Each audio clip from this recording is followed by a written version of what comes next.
like any other, acting in some ways as if he's already commander-in-chief. Because of that, we're calling this hour the Trump way. The president-elect sat down with us for his first in-depth interview since he started naming his cabinet and setting his agenda for an administration that starts in less than 6 weeks.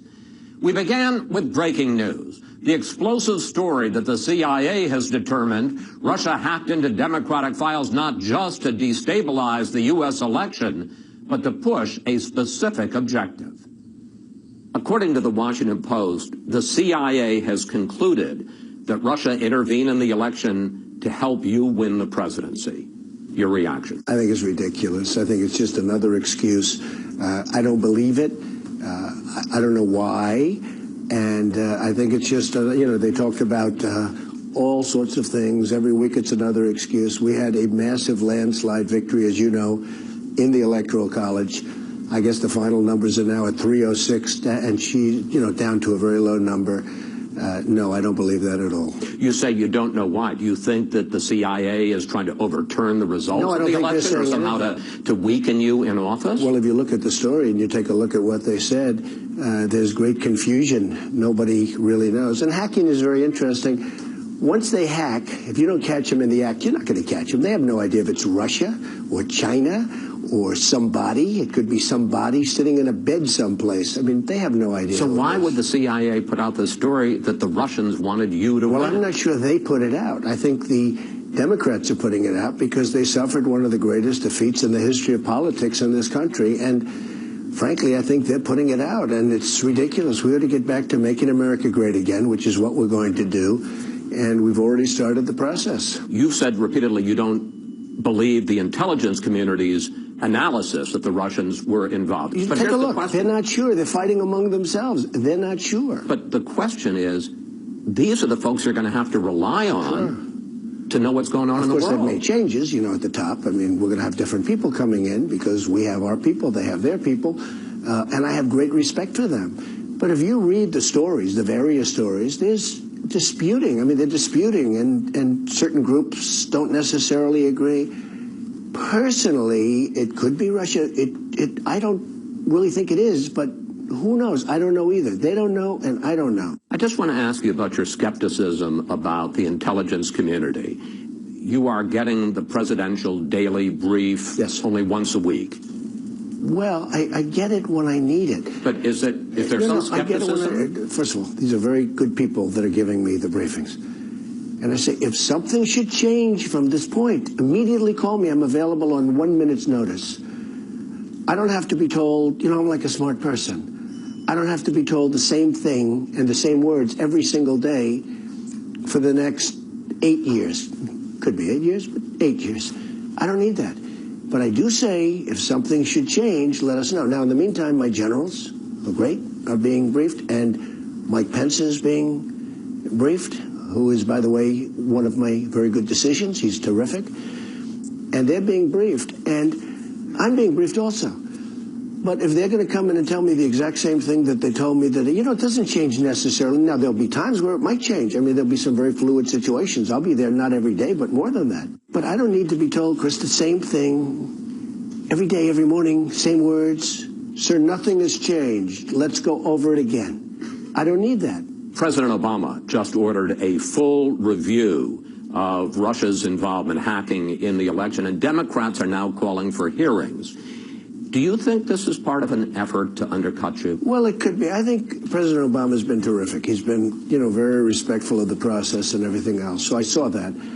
But, and I want it too. I think it's great. I don't want anyone hacking us. And I'm not only talking about countries. I'm talking about anyone, period.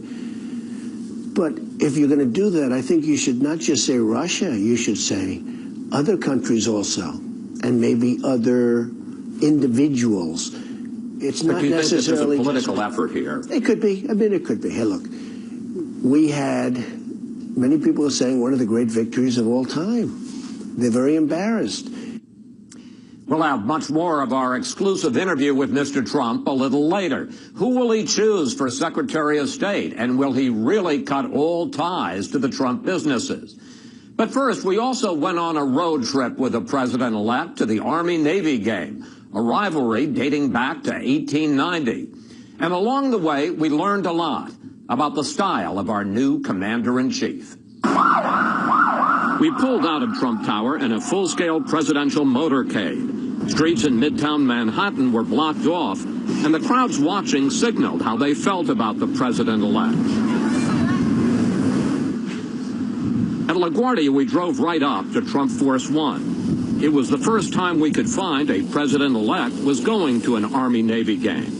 Mr. Trump climbed on board the plane he says is a step up from Air Force One.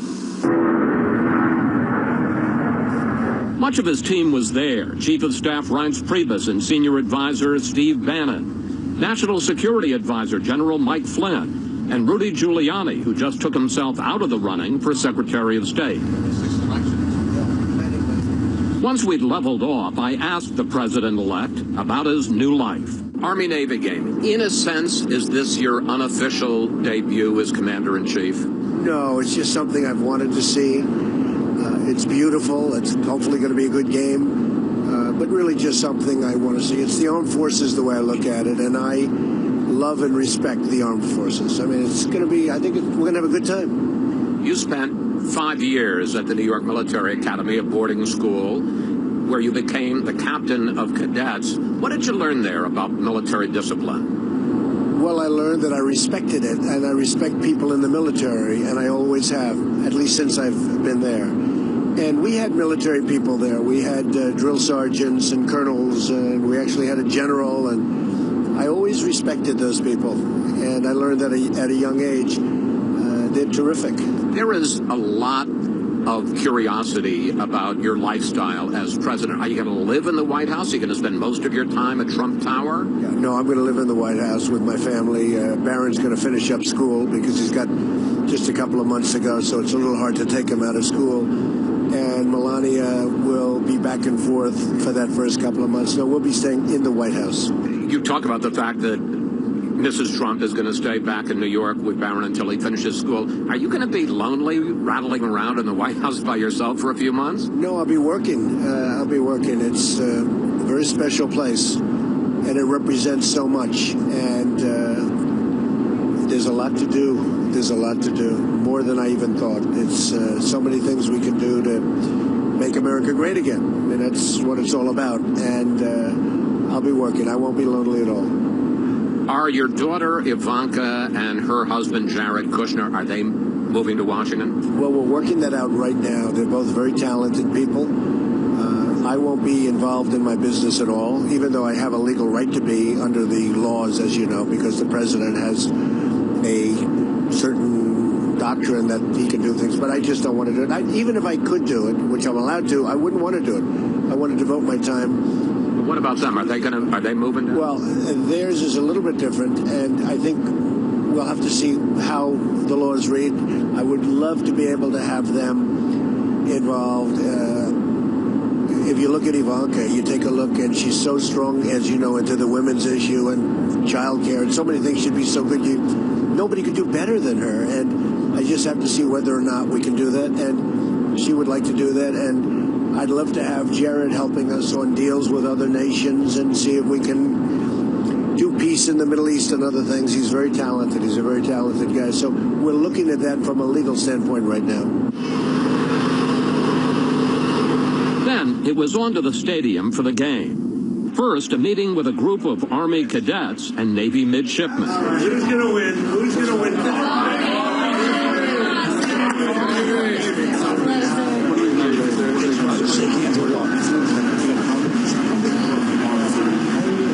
Yes, huh?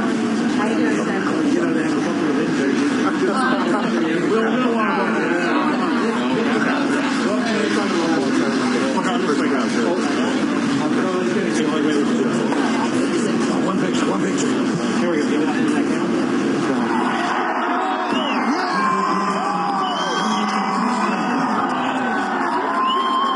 And when he appeared in public to greet the crowd from a balcony, he received a big ovation.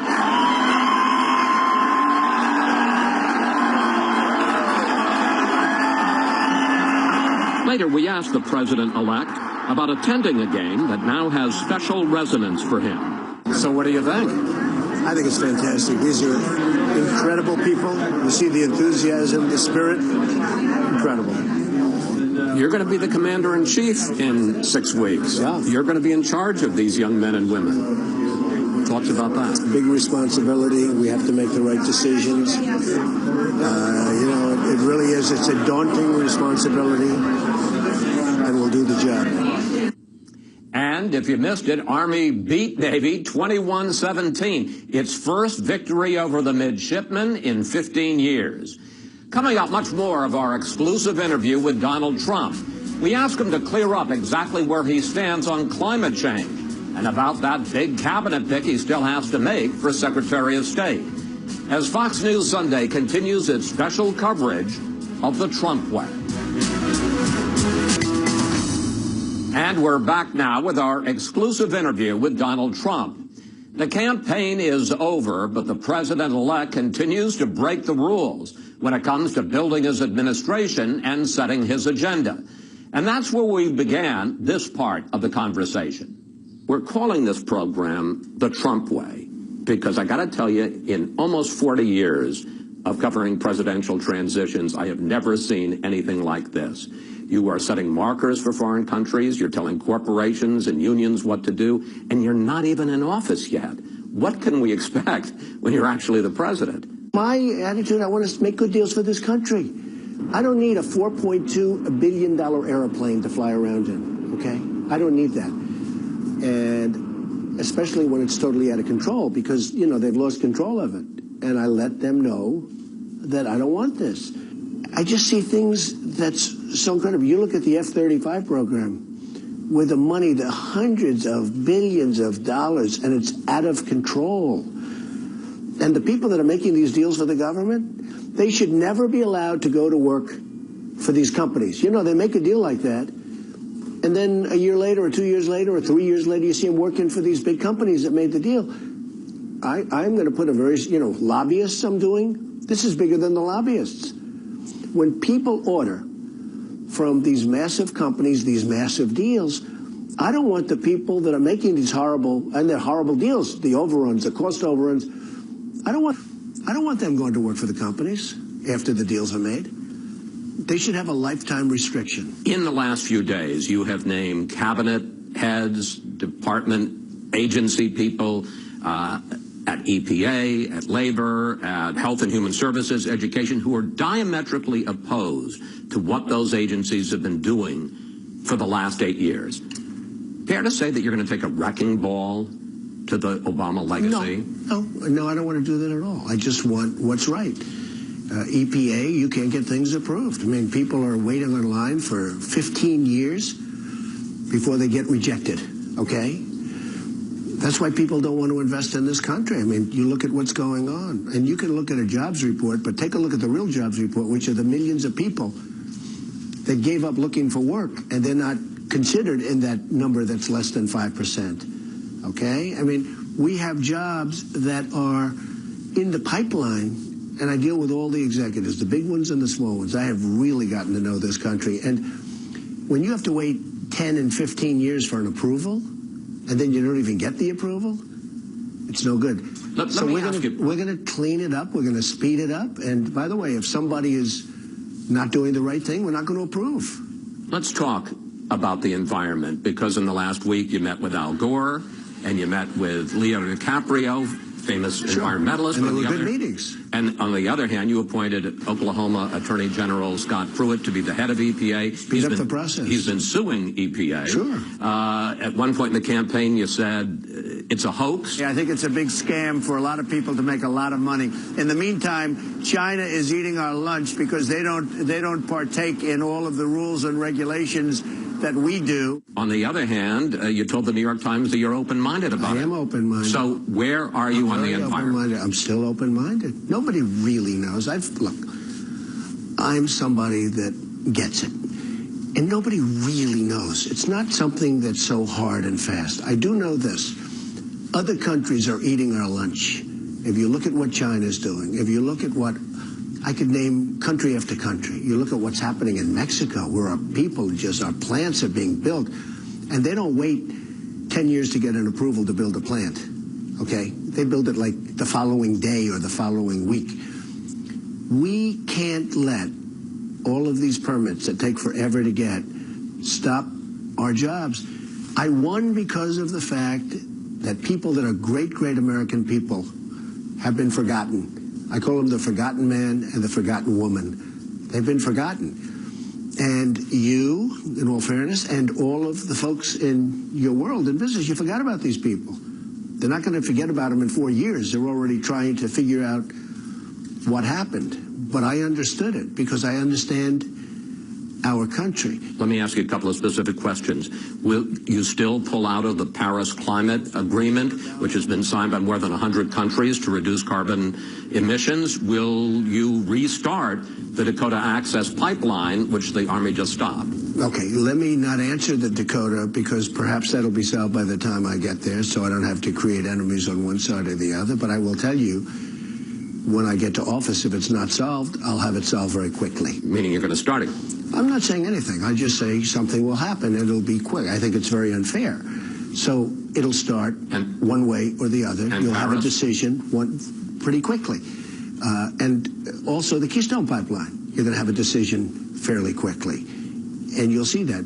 Now, Paris, I'm studying. I do say this. I don't want that agreement to put us at a competitive disadvantage with other countries. And as you know, there are different times and different time limits on that agreement. I don't want that to give China or other countries signing agreements an advantage over us. You have already named 3 retired generals to top positions. Any concern about having too many military men at the top of your administration? Well, President Obama named 3 generals also, and no, these are tremendous people. Sort of, in certain cases, they transition into civilian life.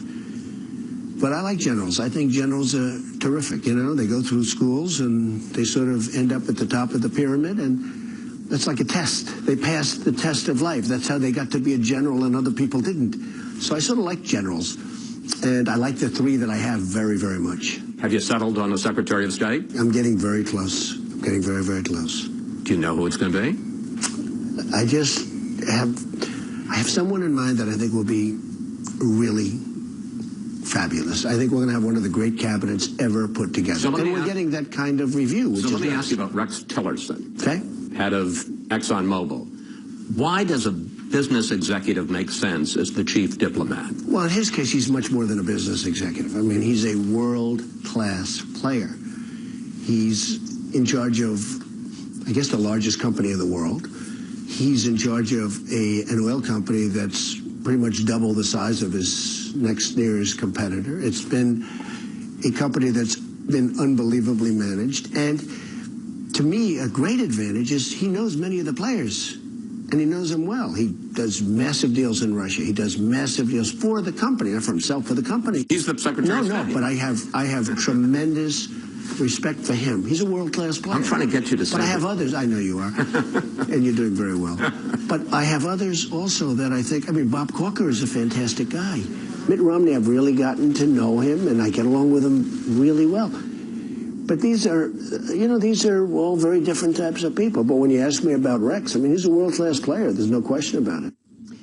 Just after our interview, there were media reports that Mr. Trump has decided to name Tillerson to be Secretary of State. He denied he's made a final decision. And during our ride on Trump Force One, he was still asking his advisors who they think he should nominate. But don't bet against Rex Tillerson. Coming up, we asked Mr. Trump about his controversial call with the president of Taiwan. Was he sending China a message? And what will become of his business once he's sworn in? As Fox News Sunday's The Trump Way continues. Great job as president. We'll ask our Sunday panel about possible conflicts of interest Mr. Trump may encounter next. And we're back now with this special edition of Fox News Sunday, The Trump Way. Donald Trump rattled the relationship between China and the U.S. when he spoke with the leader of Taiwan, breaking with decades of U.S. diplomacy. Now he's doubling down on that decision. Back to our exclusive interview with the president-elect. You recently took a call from the president of Taiwan, and on the Sunday shows, including ours, some of your top aides said, oh, it was just a congratulatory call. But the next day, some of your top aides said, no, in fact, you had been thinking about this for weeks in advance to send a message. It's all wrong. So which is it? No, it's all wrong. Not weeks. I took a call. I heard the call was coming probably an hour or two before. I fully understand the one China policy, but I don't know why we have to be bound by a one China policy unless we make a deal with China, having to do with other things, including trade. I mean, look, we're being hurt very badly by China with devaluation, with taxing us heavy at the borders when we don't tax them, with building a massive fortress in the middle of the South China Sea, which they shouldn't be doing, and frankly, with not helping us at all with North Korea. You have North Korea, you have nuclear weapons, and China could solve that problem, and they're not helping us at all. So I don't want China dictating to me, and this was a call put into me. I didn't make the call, and it was a call, very short call, saying, congratulations, sir, on the victory. It was a very nice call, short. And why should some other nation be able to say, I can't take a call? I think it actually would have been very disrespectful, to be honest with you, not taking it. You recently intervened with Carrier to save about 1,000 jobs Right. from moving to Mexico. And you've said at one of your rallies, you're asking for a list of 10 companies that are thinking of outsourcing so you can call them as well. Should the President of the United States be calling companies? I mean, how would you have felt if Barack Obama gets on the phone and says, hey, Donald, here's how I want you to do business? I would have been honored. So let me just tell you. Honored? I don't have to do it myself. I have great people. We have top smart people. But it's so easy to do.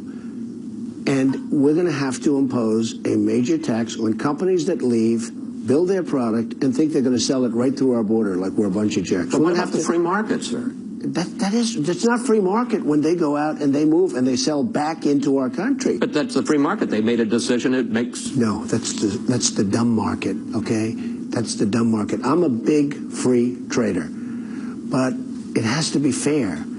So what's happened is we have lost, over a period of years, short years, 70,000 factories in this country.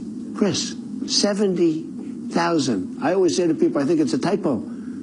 How could it be so many? 70,000 factories. We're being stripped of our workers. We're being stripped of our jobs. Our good jobs are really going down. And we've got to stop it. And the only way you're going to stop it, the nice way, is we're reducing taxes very substantially for companies, so they're not going to have to leave because of taxes.